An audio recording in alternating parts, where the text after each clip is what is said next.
Apa kabar anak-anakku semuanya? Semoga kalian dalam kondisi yang sehat dan tetap semangat belajar di rumah ya. Kita mulai pelajaran kali ini, pelajaran kimia untuk pertemuan kedua. Masih di bab materi, yang kita lanjut ke subbab sifat-sifat materi. Seperti ini ya, itu contoh rumus kimia. Nah, sifat materi itu yang dimiliki setiap benda masing-masing itu memiliki sifat yang berbeda karena mereka memiliki sifat atau karakteristik masing-masing.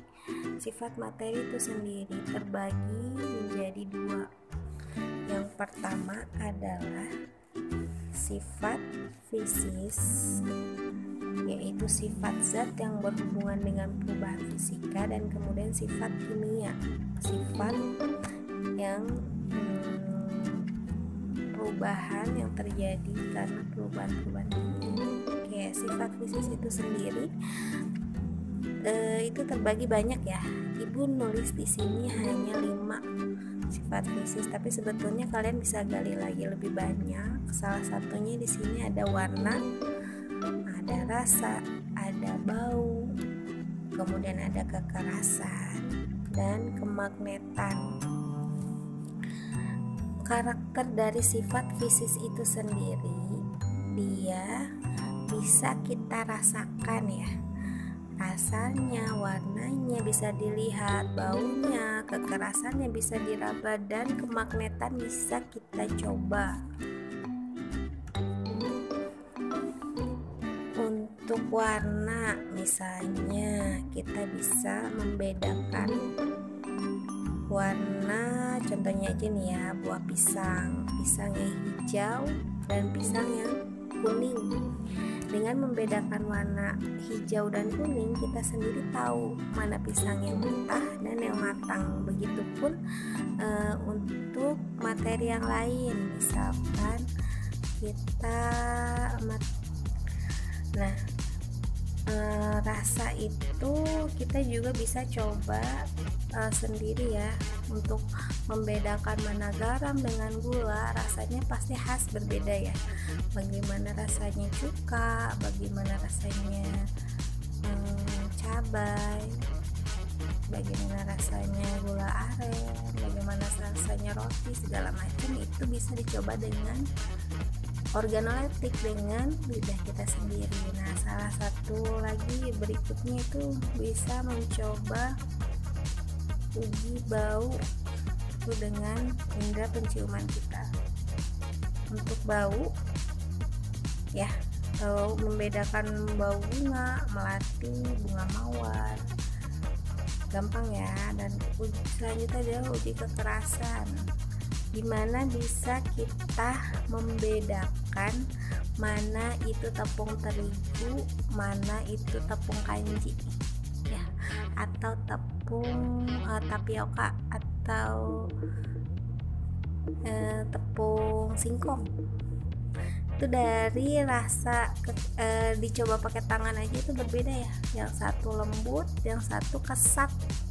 Begitupun misalnya kita mencoba memegang besi dengan kita mencoba memegang spons, memegang tanah liat, dan dengan tekstur atau kepadatan berbeda masing-masing, kita bisa membedakan yang ini bukan besi, yang ini besi, yang ini tanah liat, yang ini tepung kanji, yang ini tepung terigu. Nah, seperti itu kita bisa membedakan. Dan kemagnetan itu bisa dicoba sendiri dengan menggunakan magnet, mana yang daya tariknya lebih kuat, mana daya tariknya sangat lemah, menggunakan magnet ya. Kemudian bagaimana dengan sifat kimia? Nah, sifat kimia adalah sifat yang menggambarkan kemampuan suatu zat untuk bereaksi dengan zat lain dan membentuk suatu zat yang baru ya. Kalau sifat kimia nggak bisa kita rasakan, ada beberapa pun yang nggak bisa kita lihat perubahannya, warnanya, teksturnya nggak bisa kita lihat, tapi dia bereaksi dengan zat lain dan berubah bentuk atau berubah wujud menjadi suatu zat yang baru. Keterbakaran adalah sifat yang menunjukkan mudah atau sukarnya suatu zat terbakar. Biasanya kita menggunakan uji nyala. Di sini Ibu gambarkan ada litium. Jika dibakar itu litium warnanya merah tua. Terus ada lagi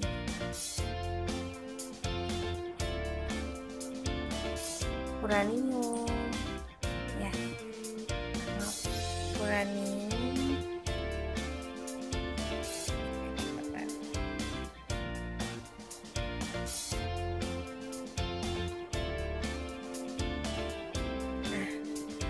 Ada uranium dan segala macam ya. Kalau misalnya dinyalakan dia warnanya akan berubah. Kalau litium merah, uranium kuning, biru,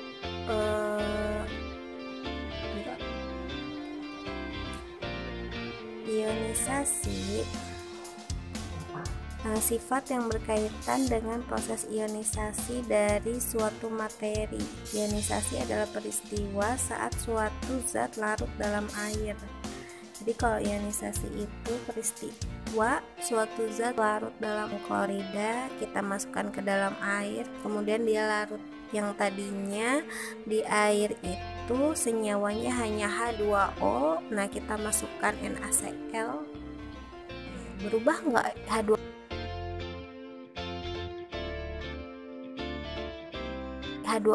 Ini menggambarkan adanya reaksi antara zat satu dengan zat lainnya. Peristiwa terjadinya reaksi kimia biasanya ditunjukkan dengan adanya perubahan warna. Contoh reaksi oksidasi pada perkaratan besi dan reaksi penggaraman antara asam dan basa. Gitu ya. Misalnya reaktivitas ini contohnya adalah bau, misalnya perubahan, misalnya besi berkarat.